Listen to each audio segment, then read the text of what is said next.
Hello, Social Studies 9. Welcome to my video on Chapter 7.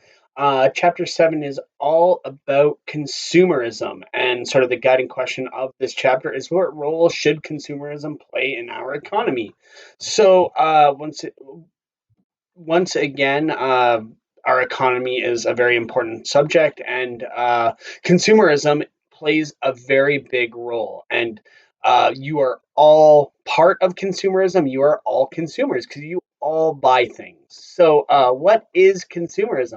Is basically consumerism is when people buy things. So, uh, when consumerism links prosperity to consumer demand for goods and services. So what this means is that if a successful country has high rates of consumerism, because a big factor of quality of life or how good your life is sort of what you can buy, what kind of things you can afford. And so this is linked directly to quality of life. So it all consumerism also makes consumer, so you buying things or people buying things, central to economic decision making, because one of the things that drives our economy is people buying things. Because if people did not buy things, there would be no one would need to make things, no companies would need to sell things, and people would not be making money, because this is how the sort of cornerstone or the center of our economy is people buying things. Um, Consumers consider quality of life, citizenship, and identity when buying things. So we're going to get into a little this in a little bit, but sort of you're one of the things to always remember when you're buying when you're thinking about consumerism is that your identity is linked to what you buy, what you consume, what you wear, what car you drive, what books you read, what movies you see are all linked to your identity. And people with different identity are going to be buying different things, and we'll get into this in a little bit. So, how does consumer behavior affect quality of life for individuals and groups? Is consumer choice affects society.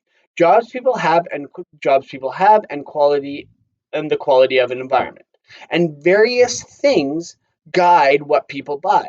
And there here are five of them. So identity, health and safety, jobs, environment, and marketing. And we're going to look at each one of these. So how does identity factor into consumerism? So, our choices and what we buy, like I just mentioned earlier, reflect what our identity is. Think of the clothing you buy, for example. What does your clothing say about your beliefs, your values, and your quality of life? And what I mean by that is it obviously represents what you like in popular culture, what you like in sort of the media, but it also reflects your values. So, for example, if you are someone who values equality, if you're someone who values the fact that your clothing is made ethically, is you are going to look for ethically made clothing. What I mean by that is clothing that isn't made in sweatshops in developing countries. You're going to ensure that all your clothing is made in some places like Canada or the United States, where they have laws ensuring that people are paid a fair wage when uh, when making your clothing. Another way your sort of values are reflected in what you buy. So another example of this would be if you are very passionate about the environment and you're worried about the use of fossil fuels or oil and gas and the levels of pollution of all the cars on the road, you might reflect not to buy a car in the first place, but if you do, you might buy a hybrid vehicle, or you might go and look at electric vehicles. So the impact you have on the environment by driving your car is going to sort of have a less of an impact on your environmental footprint. So once again, that reflects your value of uh, your value of the environment. Another thing is your identity and sort of the influence of your geography reflects what you buy as well. So people who live in different countries are going to need to buy different things. So, for example, take Canada. Is we all need winter coats in the winter because it's cold. So we choose to buy certain winter coats. However, are people in, say, South America going to need winter coats or some places that are very hot? No, because their geography, their environment is different. So they are going to have different needs when buying things. Good.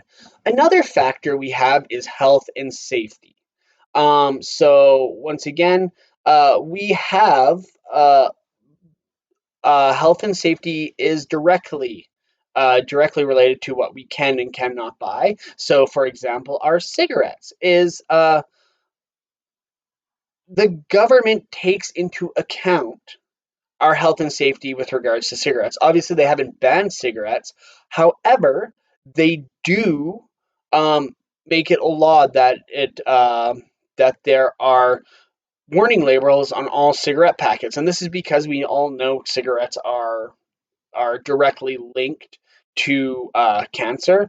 And when people get cancer, they use our healthcare system, which costs the government money. So in a way, they factor in the health and safety of people because when people buy things and would buy things, they can have an impact on their health and safety. So, and if this is going to cause the government money, cost the government money, this is going to cause the government to have to enact laws or want to or have some way or form in which to ensure that people know the choices that they make are impacting their health.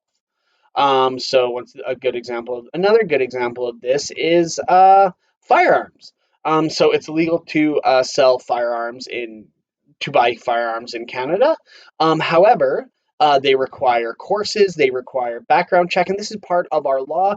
And this is for the safety of Canadians. Is we want to make sure we know where all the guns are. We want our government wants to make sure that we we know where people are, which people have guns and where they're buying, and we know that we want to know that they're responsible and not criminals. This is why we have background checks. This is why we have regulation. And yes, people are free to buy firearms and be consumers of firearms. However, we have laws to protect Canadian safety and health.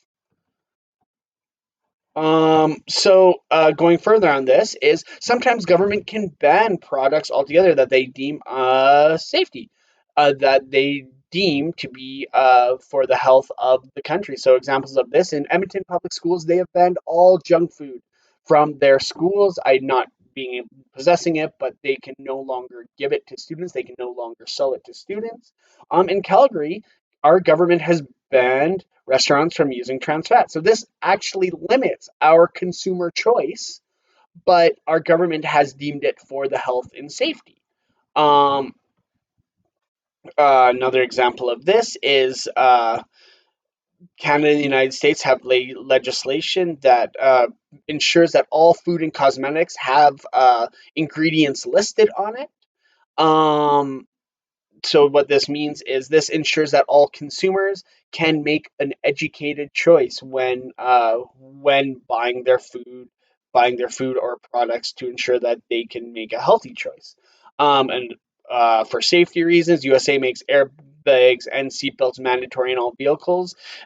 Canada makes seatbelts mandatory in all vehicles. So once again, it's to ensure that things that people are buy are safe and are not going to be a drain on our healthcare system. Another major factor with regards to consumerism is jobs, because consumerism, consumerism is the center of our economy, and it is probably the largest single area of jobs in any economy in the developing world. So when you purchase a product, you are ensuring that people are employed. And what we have in this slide is we have a picture, sort of a diagram of all the jobs that one single pen makes. So when you make a decision to buy a single pen, you are helping employ all these people. So, for example, it starts with sort of the means of production. So you starts with your land or your resources. So when you buy a pen, you employ metal suppliers, so people who mine metal, people who process the metal, people who just sort of supply metal. You are also employing people who make plastics, so chemists who make the chemicals and petrochemical engineers, managers, and all the people who work at sort of plastic suppliers. And these metal and past plastics are then shipped to a manufacturing plant, which then employs people who work at the factory, people who make ink, people who ensure that the quality of pens coming out of the factory are good. You you employ managers of that factory and all their support staff as well. And then once the pens are made, they have to be shipped. So once again, you're providing transport workers. You're providing jobs for transport workers, such as truckers, people who work in warehouses that ship the pens. Once again, people who manage the factory and their support staff, which then goes once they are shipped to an office supply. Once they are shipped to an office supply store, where you actually buy the pen from, and there you have people who are selling the pens, you have people who are running the store. So once again, one single item, a pen, is going to create hundreds, if not thousands, of jobs. And as long as people are buying pens, all those people are going to have jobs. So this is why consumerism is so important. Is if people stop buying things, all these people in this chain or this diagram right here lose their jobs. And this is sort of one of the things is we're sort of seeing right now is for a lot of times, because we've been sort of in quarantine now with COVID-19, we have stopped buying things, we have stopped going to stores, we have stopped going to restaurants. So once again, when people stop buying things, all these people start to lose their jobs. And this is one of the reasons why right now our unemployment rate is so high, is because when people are not spending money, and therefore all these different levels can't afford to pay the people who work for them. So once again, we like a lot of the times, and what we're going to see in later on in this chapter is when people stop buying things or people complain about the negatives of consumers, we got to remember the fact that so many jobs are linked to consumer behavior. Um, so and consumerism is a huge market. So in 2006, Canadians spent well over $400 billion on products and services. In the US, United States, 70% of all economic activity is people buying things. If profits fall, like I said, people lose jobs. So spending money equals jobs. So this is why jobs is a huge factor with regards to consumerism. Another factor of this is the environment, is that Canada and the United States have laws that ensure that our consumer products uh, are not are not really harmful to the environment. So cars have emission standards. Factories have to ensure that they are they are only polluting so much. So we have different laws that once again regulate what people can buy with regards to the environment. So if cars pollute too much, they aren't able to be made. If products pollute too much, they aren't. We can no longer buy them. And for example, we have changed a lot of packaging on our toy, our the things we buy, because we have found that they are harmful to the environment. So, a good example of going this further is that before a long time ago, we used to have leaded gasoline, and leaded gasoline is very toxic. If you go to some developing countries, they still have leaded gasoline, and the air quality there is incredibly poor. So our governments, to ensure that the gas we buy, the gas that is available to us, is not having an enormous impact on the environment, is that our governments have banned leaded gasoline. So all gas you buy in Canada is unleaded. This is going to ensure that the impact on the environment is less, and it is less impact on people's health because it doesn't pollute as much. So once again, the environment can restrict impact on the environment can restrict what we can buy. So the final factor, and we're going to spend a little bit more time on this, is marketing. And what marketing is how products is sold to us. And I am sure you guys are probably aware is that you all see an incredibly large amount of advertisements on a daily basis. And a lot of times you don't even know you're seeing these advertisements. So advertising is everywhere. It is on sporting events, it is on buses, it is on washrooms, it is on TV, online, everywhere. One interesting activity is for over the next hour after you watch this video, uh, look or count how many advertisements you see. Every time you see an ad, just sort of make a tally and see how many you do see because you will be shocked. I promise you that. So companies use various marketing techniques in order to get consumers to buy their products. Companies will spend huge amounts of money to market their products in hope that consumers will buy their products. So an example of this is uh, this year the host network of the Super Bowl, CBS, charged a record $5.25 million for a 30-second ad spot during the game. So, for example, a company paid $5.25 million just to have their 30-second advertisement played during the Super Bowl.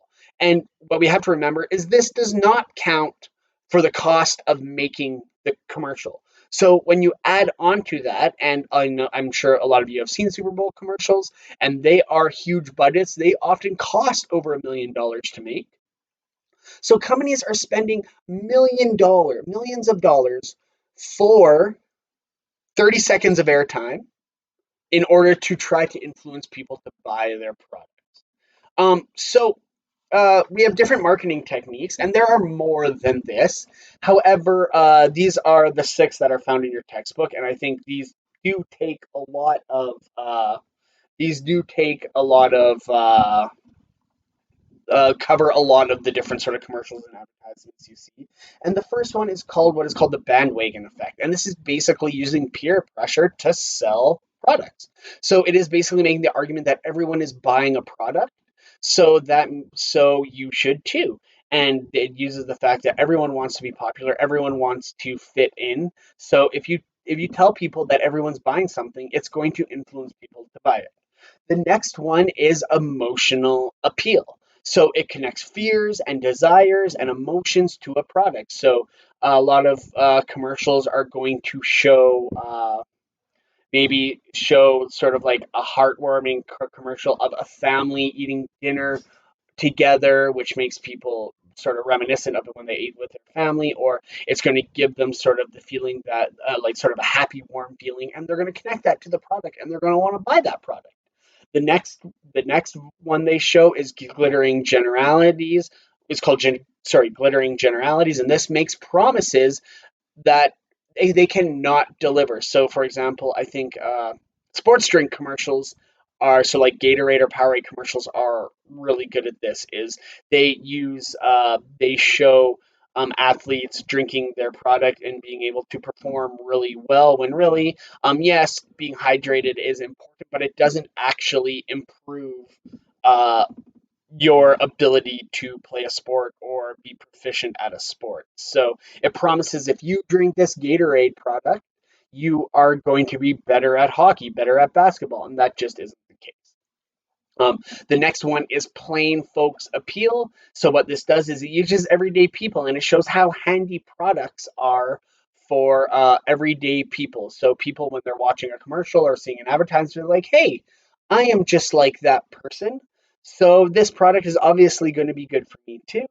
Number five is testimonials. So this uses sort of can use scientists saying that this is good for you. Or the most popular one is celebrity endorsements. Is people see celebrities using a product, and automatically those people want to use that. You want to use that product because you idolize or you want to impersonate celebrities.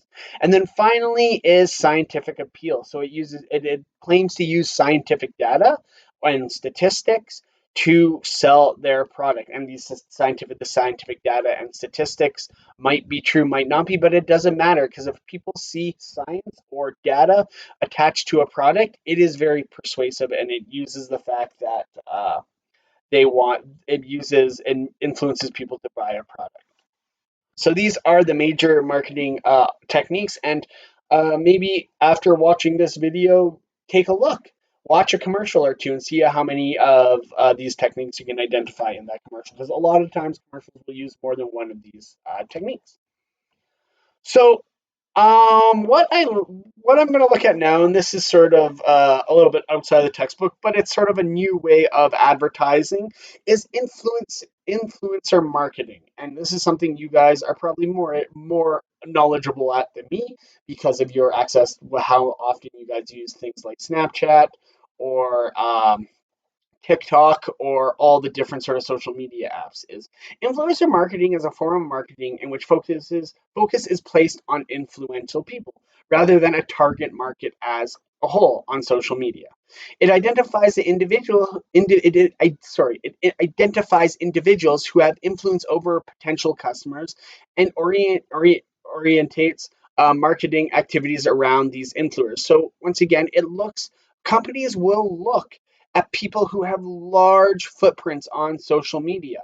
And what these people will actually end up doing is companies will pay these people to promote their products on their social media accounts. Because once again, it's just like celebrity endorsements, is that if someone has um, a million followers on Twitter or Snapchat or something like that, and they say, "Hey, I'm using that product," that arguably does more to sell products in this day and age than sort of television advertisements. Because so this is sort of where advertising is going.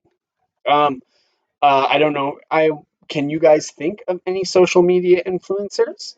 So what I have done is last year, a lot of these were the top social media influencers of not this year, but last year. And once again, I think a lot of you will probably recognize a couple of these people, but these people get paid massive amounts of money to promote products on their social media accounts.